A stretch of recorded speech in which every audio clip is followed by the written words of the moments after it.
बचपन से अब तक हम एक ही पैगाम सुनते आए हैं कि तालीम हासिल करना बेहद ज़रूरी है। तालीम हासिल करने के लिए कुछ भी करना पड़े कर गुजरें, लेकिन तालीम ज़रूर हासिल करें और ख़ुद को तालीम से आरास्ता करें, क्योंकि जिस शख्स के पास कोई हुनर नहीं होता, कुछ और नहीं होता, अगर उसके पास तालीम है तो वो कभी भी नाकाम नहीं होता।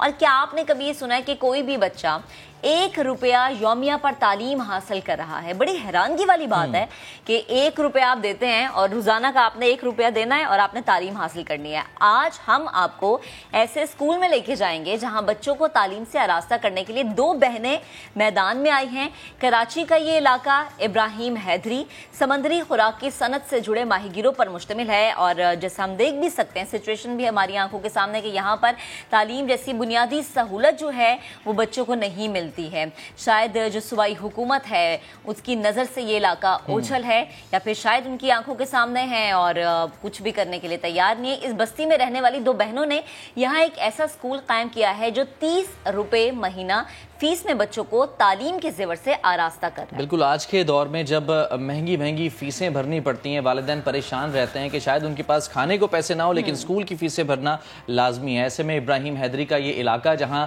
बच्चे और वालिदैन जो है अफोर्ड नहीं कर सकते, ऐसे में हबीबा सुलेमान और यास्मीन खातून हैं जिन्होंने इस सफ़र का आगाज़ किया। ये सफ़र कब से शुरू हुआ, इसी पर गुफ्तगू करने के लिए हमारे साथ इस वक्त मौजूद हैं हबीबा सुलेमान। उनसे बात कर लेते हैं।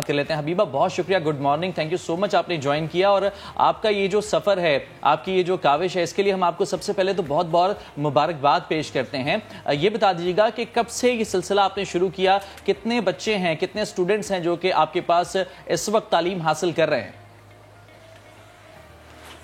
जी, हमारे पास 60 बच्चे हैं।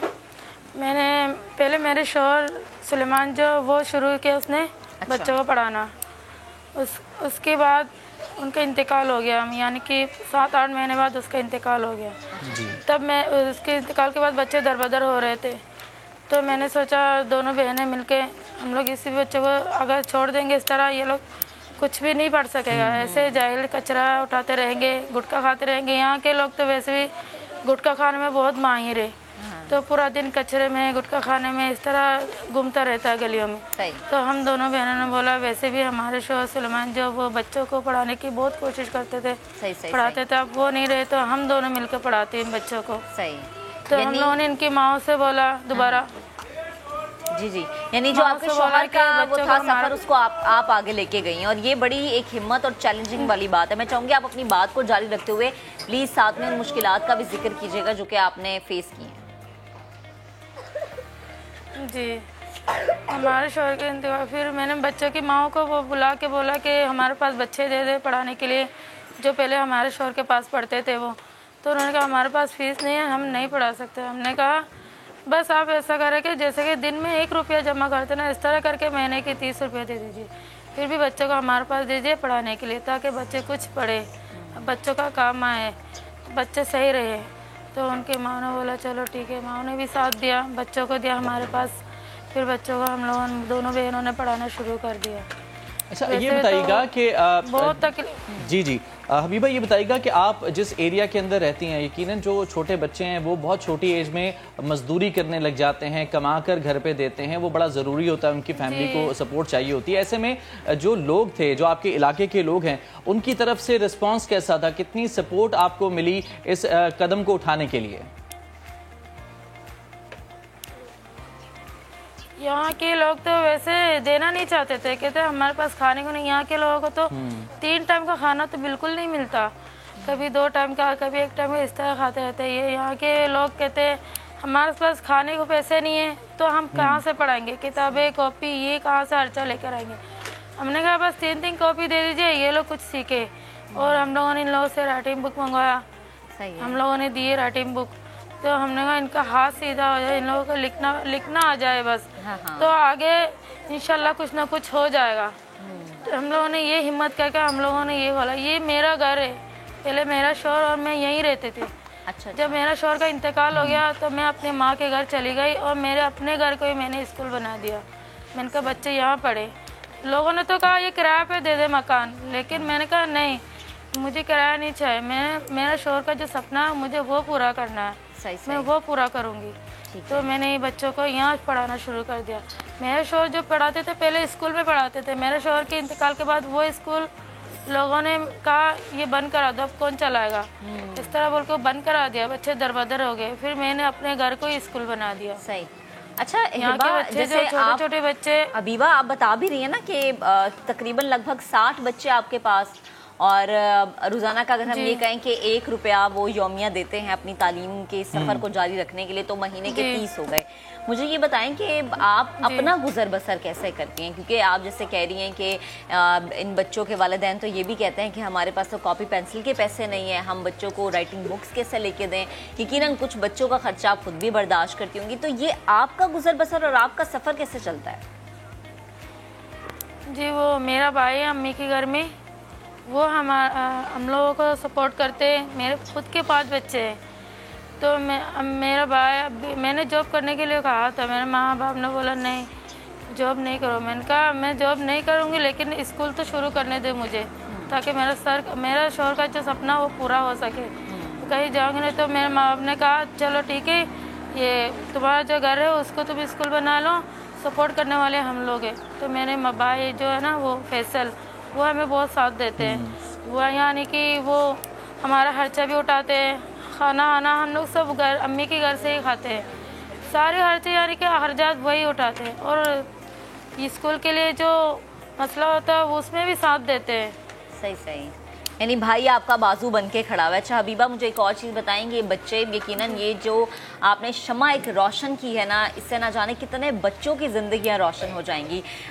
60 बच्चे आपके पास हैं, और यकीनन ये सफ़र तो आगे इंशाल्लाह इसी तरह से जारी रहेगा।